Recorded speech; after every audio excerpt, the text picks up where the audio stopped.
He's been a little bit quiet on this before. He needs money. These things are not cheap to go at, and he's going against somebody that has a little over $2 million in the bank to be able to attack him. So, with those three things in mind, listen to what he has to say, and please, please give him your support and drag all your friends, to the ballot box this time around. With that, I'm going to give you Jesse Kelly.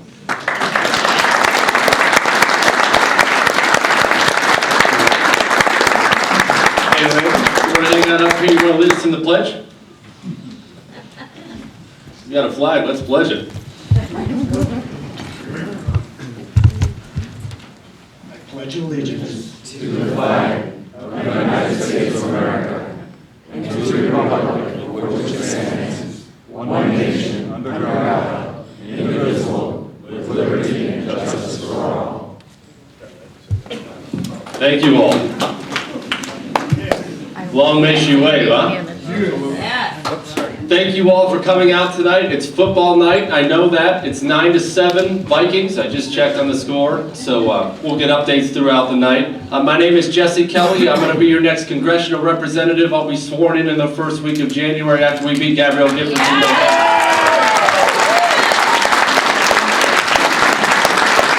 You should know before we get going, most of you already do, I have a 1 week and a day old boy. Luke Sampson Kelly was born a week ago. So he's healthy and mom's healthy and life is just all right now. So, and we're beating Gabrielle Giffords, so that works too. And most of you have seen the poll numbers right now. We're tied at 46-46. The sub-tabs on those polls show the voters in this district, after her 4 years of failure, trust us over her on every single issue, including Social Security, despite the lies she tells on TV. So how about that? The American people are not fooled this year. Let's touch on that one before we begin here. I know a lot of you have questions about Social Security. Wayne stopped me in the restaurant about it. So. This is the plan. You should know beforehand, this is the plan for Democrats across the country, in congressional districts and senatorial districts. There is nothing for them to run on. What's she going to run on? Her record? Is she going to run on the fact that unemployment has doubled under her watch? Or that the debt has gone from 8 trillion to 13 trillion? Or that the border is less secure now than ever? They're all in that same situation across the country, so the DCCC, all the other groups, they are pushing that. It is Operation Scare the Seniors into voting for Democrats this year. The problem is no one believes it. Gabrielle Giffords runs an ad on TV saying, "I'm going to steal your Social Security." People don't believe that, and it's not true. Our plan for Social Security is the same as many plans across the country. Protect those who are on it and who are about to be on it, while giving future generations a choice of whether to choose that system or choose guaranteed, protected private accounts. That is a solvent system. As we stand right now, negative cash flows into Social Security by 2016. Insolvency, bankruptcy is what it's on the way to now. So they'll continue to run those TV ads. Don't worry, we have our own plans coming. This is what happens when they have $2 million to lie on the television set. We'll be just fine. The campaign couldn't be going any better. And the poll numbers right now reflect that the campaign couldn't be going any better, because after 2-3 weeks of lying on TV, the poll numbers still haven't changed for her. She can't get above 46% right now, hasn't over the last year. That's because we've seen her 4 years of failure. We've seen her bail out Wall Street, vote for Obamacare, her opposition to SB 1070, and this district, this is not San Francisco. This is Southern Arizona, and we simply won't stand for you wasting our tax dollars that way. We're about to have a battle of ideas. Well, we will if Gabrielle Giffords chooses to debate, I should clarify. We had one scheduled debate that she finally agreed to come to on October 13th, sponsored by a high school and the Daily Star and a local news station. We got word today that Gabrielle Giffords just canceled that debate. She won't appear because, and I quote, "it doesn't fit into their strategy." I believe that she's our congressional representative, at least she will be for about 7 more weeks. It doesn't fit into your strategy to address the voters? Forget about the disrespect to our campaign. Don't the people in District 8 deserve a public forum, a public competition on the ideas with their congressional representative?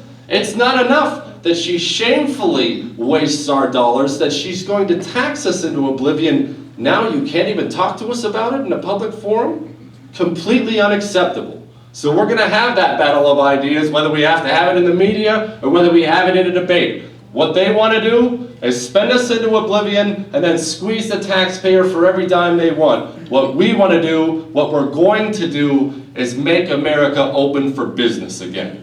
That's our tax policy, our regulation policy. It's time to stop exporting jobs to China and other countries and start letting business across the world know you can come back home now. And letting the entrepreneurs and businesses currently in this country know, go ahead, expand, invest, hire people, we won't punish you to do so. That is what we need. That's how we pay off $13 trillion in debt, not by taxing 10 people at 80%, by getting 100 people back to work and taxing them at 10%. Have a better tax policy, a more fair tax policy in this country, and we can get America back to work. And there's such great news on the economy that, well, such potentially great news on the economy, I should say, because we still have the largest economy in the world. Even all these things you hear about China's expansion, and they're expanding, and India's expansion, the United States of America still has the infrastructure. We still have the trained workers who have the ability to be the best economy in the world. A robust, wealthy economy, a free market economy that has provided a standard of living that is the envy of 80% of the world, 90% of the world. Actually, it's America. We're the envy of 100% of the world, and we're going to stay that way. So anyway, I'm not going to drone on long here because you took the time to come out. I want your questions. The campaign is going very well. It looks great right now, not only in this district, but across this nation. There are certain reports, the Cook Report and others, that are guaranteeing 40 seats this year. It's just how much above 40 it's going to go.